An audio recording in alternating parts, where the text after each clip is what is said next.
If you've clicked on this video, then we probably want the same thing. We desire financial freedom. Financial freedom is being able to do what you want with your time without money being the limiting factor. And I remember when I was working as a doctor, I was working really long hours in a hospital, still broke, and wondering if I'd ever achieve my goal. Well, fast forward a few years later, I was able to kickstart my journey towards financial freedom through investing in property as well as in the stock market. This experience taught me that wealth isn't luck, it's a set of choices that you make, and it's not limited to how much you earn. And so in today's video, I want to share the 4 pillars that I've learned in my journey towards financial freedom. So if you're interested in hearing what those 4 pillars are, stay tuned for the rest of the video. I will put in the description box the timestamps for each of the individual pillars so you can skip to the part that is most relevant for you.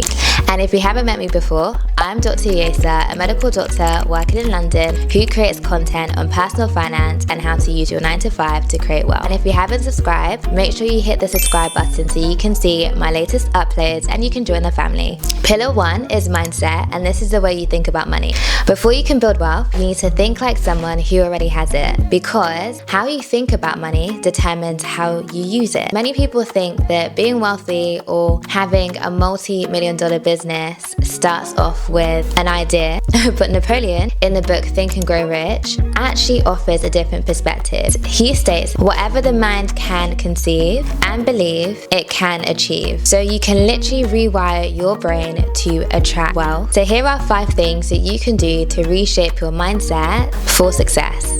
Number 1, say not yet instead of I can't afford it. When you say I can't afford it, you're basically shutting the door and saying that that's it, case is closed, and you're stopping your brain from coming up with solutions to make that thing a reality. However, simply shifting from I can't to not yet means that there's still a level of possibility and there's still a solution to that thing. And it's those tiny language shifts that shift you from a place of scarcity to a place of abundance. 2, naming your savings account. Again, this sounds like such an easy thing to do, but you'll be surprised at the number of people who just don't do it. Rather than calling it a savings account, I want you to speak into it. Call it the Freedom Fund, my dream house fund, my dream car fund. When you attach a name to your savings account, it makes it more personal. It makes it more personal to you, and you're more likely to be consistent at putting money behind it because it's personal and you've created an emotional link between the money and what it is that that money is supposed to do for you. 3, practicing gratitude when it comes to money. When it comes to money, we don't practice as much gratitude as we should do. And when you are on your financial freedom journey, it can feel like a very long journey, and sometimes you might forget how much progress you are making. By practicing weekly gratitude, it is a reminder to yourself that you are not where you used to be. And it could be as simple line as, I'm grateful that I was able to purchase my groceries today. I'm grateful that I was able to save £10 this week. I'm grateful that I was able to invest £500 into the stock market, because there would have been a time where you might have only had £10 to invest into the stock market, or you may not have been able to afford your groceries. 4, visualize your wealth goals on a regular basis. Like the book Think and Grow Rich says, if you're able to conceive something in your brain, then you are able to achieve it. And visualization doesn't have to be anything crazy. It can literally be closing your eyes and seeing yourself on a yacht or seeing yourself in your dream house. Some scientists argue that the brain can't tell the difference between imagination and reality, and so the more you visualize, the more your subconscious mind starts to work on it. And then the last thing is speaking positively about your finances. So in other words, having affirmations. You really need to be careful about what you say. There is so much power in the tongue. If you are saying things like, I'm someone that's bad at managing money, over time, you will be the person that's really bad at managing money. So it's important that you are very mindful and intentional about what you say. Speak life into your finances. I am someone who handles money very well. I am someone that can be trusted with 5 figures. I am someone that can be trusted with 6 figures. I am someone that can be trusted with $1 million. And it sounds really silly, but there is a principle that faith comes by hearing. So the more you say it, the more you'll believe what you say, and as a result, your actions will actually align with what you're saying. The second pillar is control. Once your mindset shifts, the next step is control. You can't build wealth if your money disappears every single month. When people think of control, they think of restriction, but that's not true. Control is more so directing your money with purpose. It's being intentional with every pound that is in your wallet. So here are 5 ways that you can take more control of your finances. The first thing you want to implement is the value per use rule. Before buying anything, always ask yourself, how many times will I actually be able to use this? So let's say you bought a £100 shoe and you wear it 100 times. That means that shoe cost £1 per wear. That is so much better than buying a shoe that costs £25, is maybe of lower quality, and as a result you've only been able to wear it twice, because in essence that shoe has cost you £12.50 per use. Long-term value always beat short-term cheapness. The second thing you want to do is unsubscribe from promotional emails, and I know that sounds really crazy. However, your promotional emails are a form of marketing. They want you to spend money and they will lure you in with things that they know you will be tempted to purchase. Prevention in general is better than looking for a cure, and you can simply do this by cleaning up your email, unsubscribing from any promotional emails that you don't want to receive, and therefore reducing the likelihood of you opening an email and going down the rabbit hole of purchasing something that you didn't need in the first place. 3, you want to set up friction barriers. I love contactless, but I also think that due to the rise of contactless, we're so used to tapping that we can spend crazy amounts of money in a day and not realize. Whereas back in the day where we used to spend and actually have to give cash, you'd be a bit more mindful having to give someone a tenner or a fiver, or having to count however many pounds and 50p coins that you had. So a really good way to caveat this, especially if you're someone that likes to tap, is increasing the friction barrier. Rather than having Apple Pay or Google Pay or whatever pay on your phone, maybe deleting that. And so if you're ever out and about and you need to spend money on something, you'll have to go the extra mile. You might have to go now to a cash point to withdraw cash to be able to pay for that item. Because there's an additional friction, and naturally speaking, we don't like resistance. You will question whether or not you really need to make that payment, you really need to make that purchase.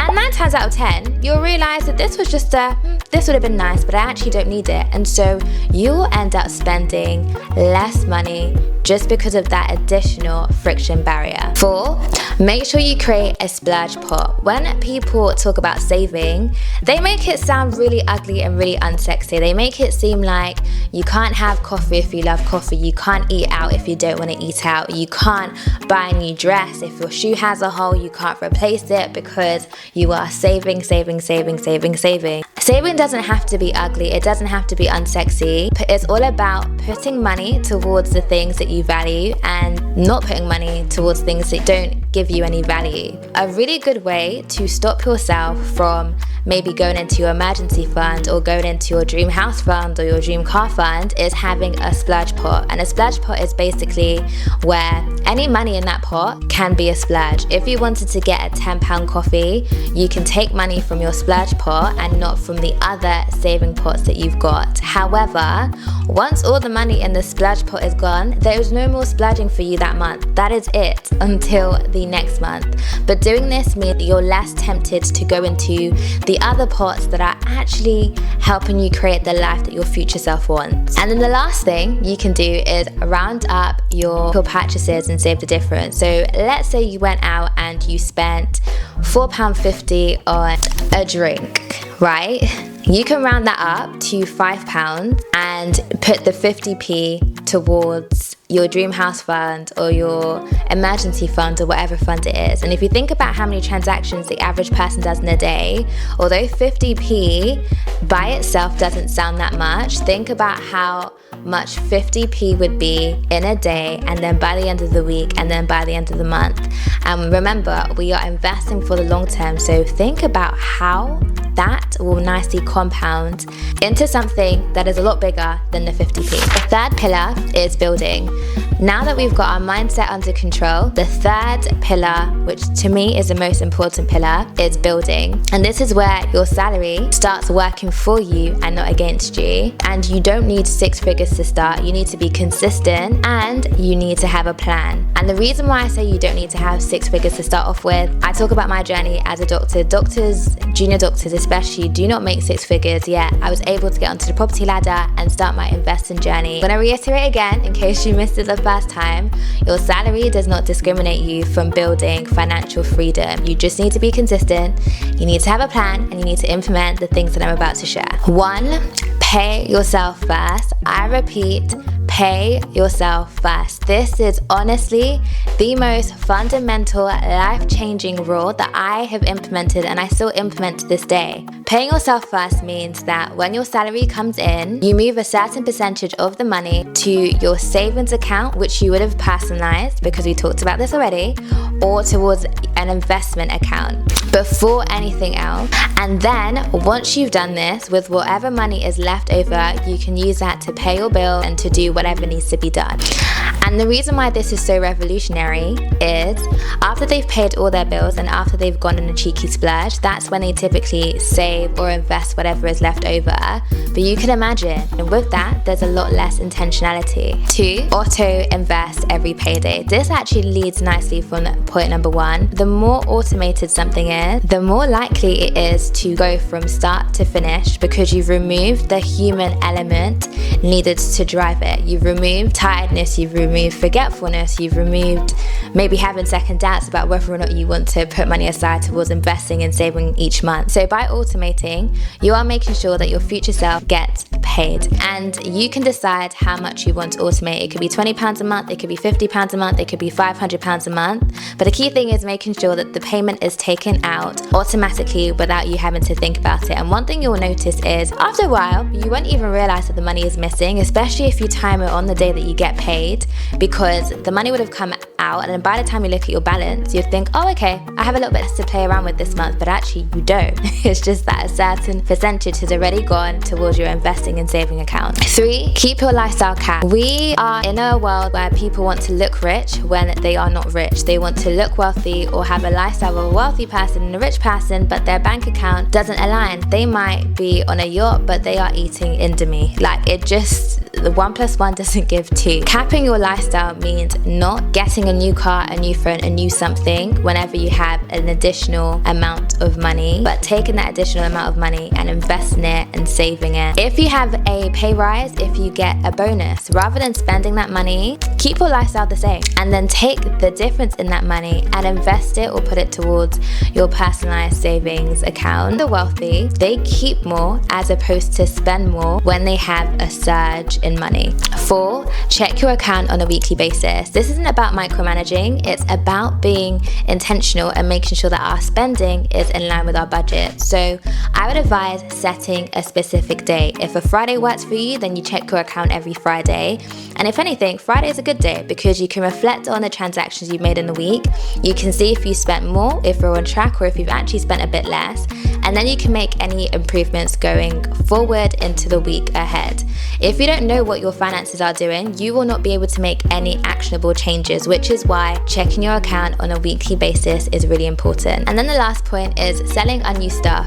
Every single thing that you own used to be money before you got it. Your laptop used to be money in your account before you traded that money to get your laptop. Your dress used to be money in your account before you traded the money for that dress. If you have things that you don't need, sell them or give them or donate them. And if you decide to sell it, that's a little bit of money that you get back, which you can put towards your savings pot and your investing pot. The final pillar is one of the most exciting pillars, and it's actually when you get to see your money working for you. You've already set the foundation by having the mindset, by having control, and by intentionally building. Now, this final pillar is all about growth. So how exactly can you keep making your money grow? These 3 ways will help you constantly see your money grow. 1, reinvest all your gains. Do not take it out. I repeat, do not take out your gains, and here's why. When your investments start to make money, do not touch it. You can be really tempted to see the green plus 10% or plus 15% and think, actually, let me withdraw it.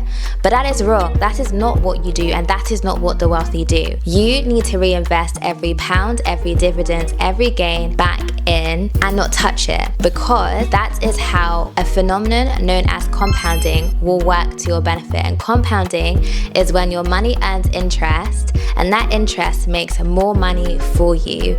And it may be slow to stay at the start, but it gets to a peak, and that peak tends to be around the 100,000 mark, and you will see the impact of compounding literally skyrocket. If you're getting 10% back and you had £10,000, well, 10% of £10,000 is £1,000, but if you had 10% of £100,000, that is £10,000, which is a crazy amount of money. And if that £10,000 is working and making additional interest for you, then you can see how very quickly you can go from £100,000 to £1 million in a relatively short space of time. Point 2, invest in your financial education. And that can be little things. It could be reading a finance book, it could be listening to a finance podcast, it could be binging on the personal finance content on this YouTube channel. As your money grows at different stages, it will require different things of you. You'll need to know how to protect that money. You'll need to start thinking about taxes and how you're going to structure it to make sure that the money is working as efficiently for you as it can,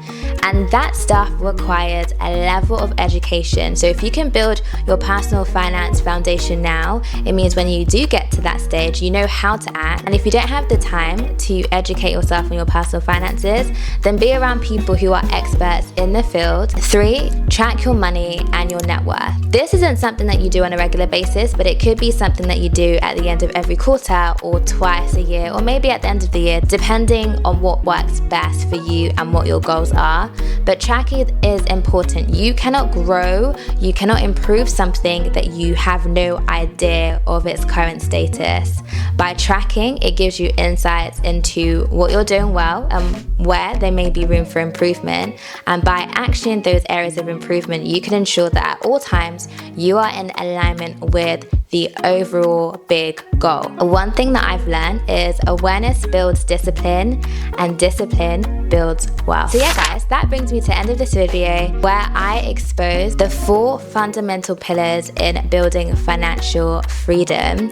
Let me know what you think about the content under each pillar, and if there's anything you'd add or maybe take away. And if you haven't done so already, make sure you hit the subscribe button so you can see my latest upload, and I will see you in my next video. Bye!